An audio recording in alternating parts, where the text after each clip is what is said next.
Hi Virgo, so I'm going to do a 3-month forecast for you guys, find out what's in store in November, December and January. It'll be an overview and there'll be a part 2 in subscriptions per usual over on my main channel 44 Spiritual You. You can check that out if it resonates. If you want to inquire about a personal reading, please click the link under my bio or in description. I'm going to set the cards out first, Virgo, and then we'll go for it and see what's in store.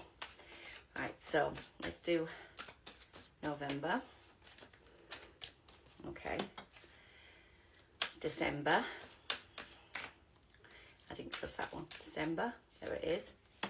And then January. Okay.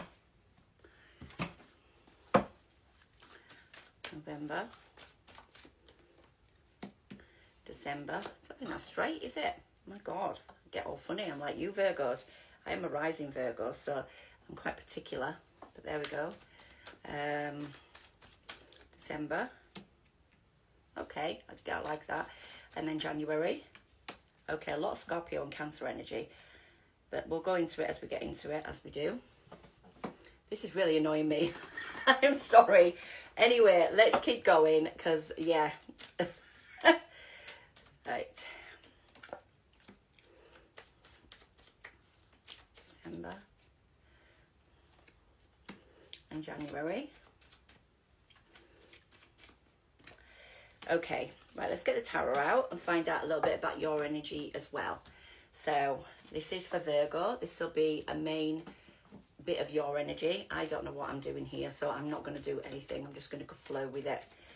Right, let's go. Virgo's energy, please. Waiting. Let's see what it's about. Let's do November.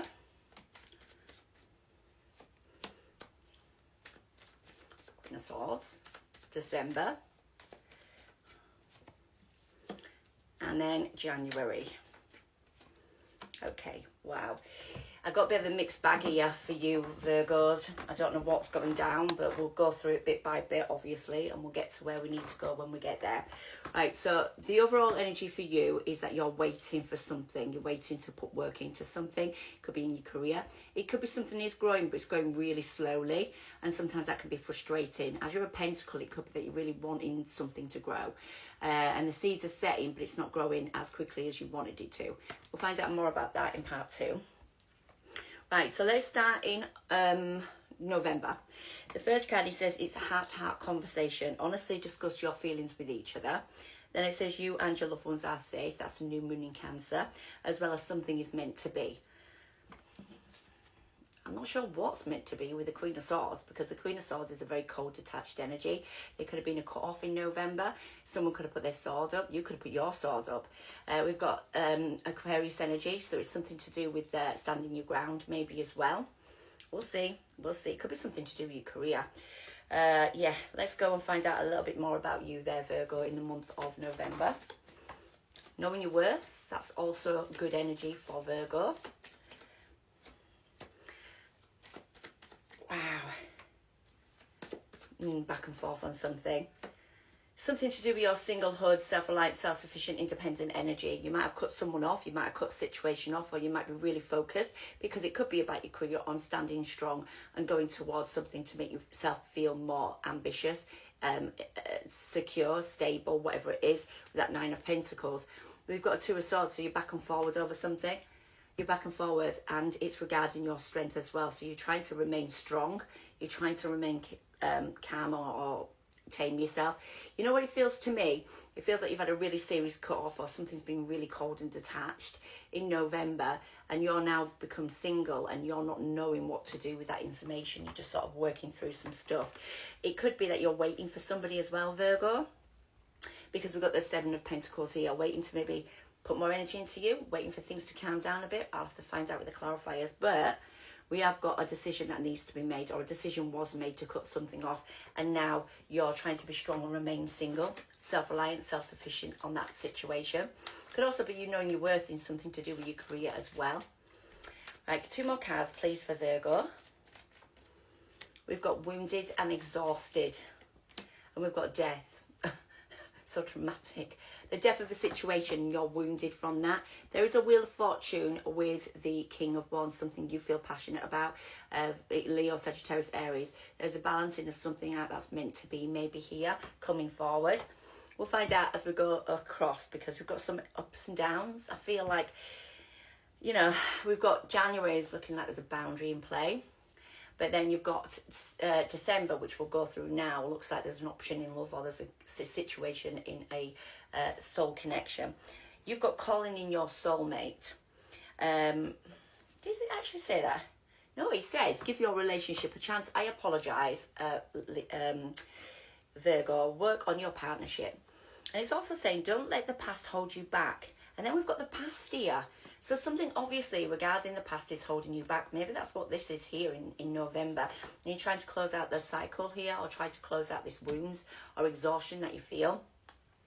But we have got the past, that don't let the past hold you back, and then the past is underneath that. We've got the Lovers, Gemini energy. It's also about aligning to love. Let's find out what's going on, Virgo. Virgo, please. That's you nurturing yourself in love, maybe coming together and I don't know, committing to something here. Let's have a look. There is a lot of wounds in you. There's a lot of exhaustion in love. And there's a lot of emotion. Pisces, Scorpio, Cancer here. But we've got Scorpio twice, actually. But we've got a lot of emotion, because the Scorpio energy of the death is coming with wounds. And your emotions coming with wounds, and how you sort of like nurture yourself through them wounds. And it's to do with a choice in love, or a love situation. You can't let the past hold you back. The past is dark here, so you need to give this relationship a chance and move forward. If it is about a relationship, might not be. It might just be you aligning to things that you're emotional about, and you've been working hard towards something as well, and you're exhausted. You're exhausted about that. So let's have a look a bit more. December, Three of Swords, third party, heartbreak, and a Wheel of Fortune. There is divine timing and destiny at play here. I feel like there's something to do with the past that you're letting go of. And by letting go of the past, you're really stabilising yourself after a Tower. We got Strength. Did you get Strength? Yeah, you've got it here in the November section. So there's definitely something about you being strong and courageous to move forward and stabilise your energy. Becoming more independent, self-reliant, self-sufficient. Could be about your career, and you want to go for something that's going to make you feel more worthy, feel more settled and stable. And it's a Wheel of Fortune. But you don't want to get hurt. Or it's about your love life, that you don't want to get hurt, but you need to let go of something from the past. Let's go on to January. It says trust. This situation is calling for you to trust. And then it says work through your fears. That's Scorpio energy again, which we have in November. The death transformation, working through fears. And it's also saying you've got support. There is a need here to defend yourself. That's one of the cards, but it could be there's a defense in play, or you putting boundaries up to things that are important to you. So let's find out a little bit more about December. What's going on in December? No, in January. I apologise. We've got, oh gosh, we've got the Seven of Wands come out twice. And Seven of Wands coming out twice is something that you really feel you want to hold your vision on, know your worth on. And it's a Wheel of Fortune. This is about something that you are clear about. Maybe it started with that Queen of Swords, because you're so sure about how you feel about things, that you really know that divine timing is a destiny, and you've got to hold your vision. You've got to keep your defences in play. There is definitely Seven of Wands twice here, which is about a... that's you. Look, you've got the Hermit in love. It's about opening your heart up to love. There might be new love on the way. There might be going back to a love that you wanted to go back to, or someone wants to come back to you, but you've got your defence in play. We've got defence up, or we've got a boundary in play here, which is not that big a deal in my opinion. It's just knowing your worth. You could be really working through your worth, because you're the Queen of Swords in November, working through your fears. You're gaining support from people, and you're trusting. By trusting, you're going towards that Wheel of Fortune. You got it twice. So I feel by December and January, there's a massive Wheel of Fortune. There's a shift in love, and you've worked through something here. Let's see. Get two more cards for Virgo, please. We've got Eight of Swords. Everyone's trapped. I mean, a majority of people are trapped now and again. So there's something that's trapping you, and there's a fight or a battle that you might be in.